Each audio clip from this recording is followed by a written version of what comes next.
Well, hey guys, Davison here. So this is exciting news for me and perhaps for you, my regular viewers. I went viral today.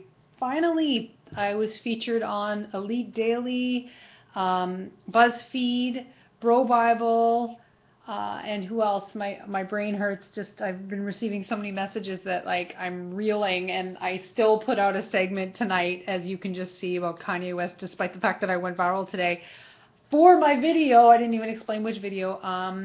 Where on LOL Pervs, where I put on a Mentos bikini that I made myself, and I get into a giant bathtub filled with Diet Coke, and it's a dream come true, pretty much. Like, I've had videos that have been featured on different websites before, but never this many websites simultaneously, and the major ones at that. I'm supposedly going to be featured on a television show called Right This Minute tomorrow, which is exciting. And yeah, it just means that that video is probably going to cross 1 million views. And I have worked years for this to happen to me. It has not come easily. I have created thousands of videos for this to happen, and it's kind of funny that it took a Mentos video. The first person, allegedly, who put a Mentos suit on someone and jumped into a vat of Coke was actually Epic Mealtime. And an interesting story is that the first video I ever made that got over 200,000 views was an Epic Mealtime parody.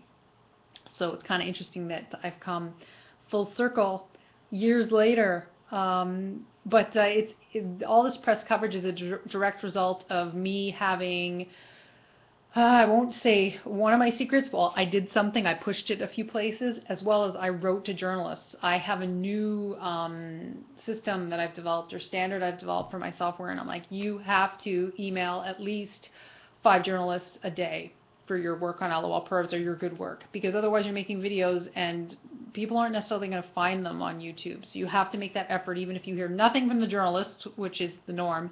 You have to get into the habit of doing PR for your work. And it paid off. Within an hour of me sending out the email to the Bro Bible, I got a response, and they said they were going to feature me, and then it just kind of snowballed from there. I remembered the other site, by the way. It's Break.com. I actually have a friend who works with Break, so thank you actually to Andy for helping me with that as well. And I actually have a friend too who works with BuzzFeed, but me getting on BuzzFeed had nothing to do with that relationship. But I don't even know why I brought that up then. I know someone who works at BuzzFeed, just in case you wanted to know.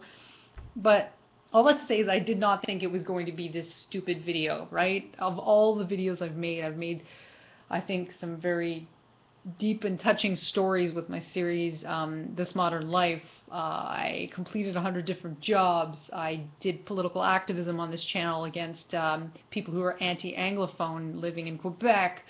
You know, I've just done so many things, and then it's this. But it's the right thing at the right time, capitalizing on a trend that was hot last week that I knew I could parody in a compelling way. Mind you, the results of that experiment weren't what I thought they would be. I really did think that the Mentos would at least fizz or foam up, and they did nothing. But I just made it work. It ended up being really funny. And by the way, the Coke was cold, not because we got cold Coke, but because it's winter, or was winter for a very long time in Canada, and so our apartment has been freezing, and now it's actually warmer, so that's why I'm saying it was winter. But at the time, like, we bought that Coke from a store, and it was just cold, and it was not because we had refrigerated it. I'm not that silly. And no, the carbonation did not all dissipate. We were very careful as to how we poured the Coke. And it actually took a long time to edit the video because there was a lot of problems with the footage, so I'm lucky that the video even turned out.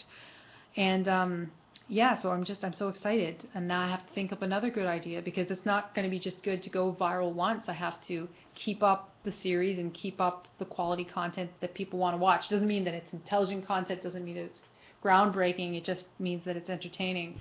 And I guess the coverage is a reflection of that, and my hard work over years. I started doing stuff on YouTube in 2008. We're now 2015, okay? So never give up. What you want, you can make it happen. Just probably will take a hell of a lot longer than you think. That's it. And I'm not gonna relax. I'm just gonna think, oh, I should relax now. No, I can't. I gotta work on the next video. Gotta work on the big question tomorrow. Gotta get in shape. Gotta keep going. Gotta raise the bar. It's not a brass ring. It's a life's pursuit. It's my art. I love you guys. This has been me rambling about my video that's gone viral. I'll link to all the press in the comment section. And I love you. Thank you for watching me. Thank you for being with me for so long. I really appreciate it. I love you. Sending love, Davison.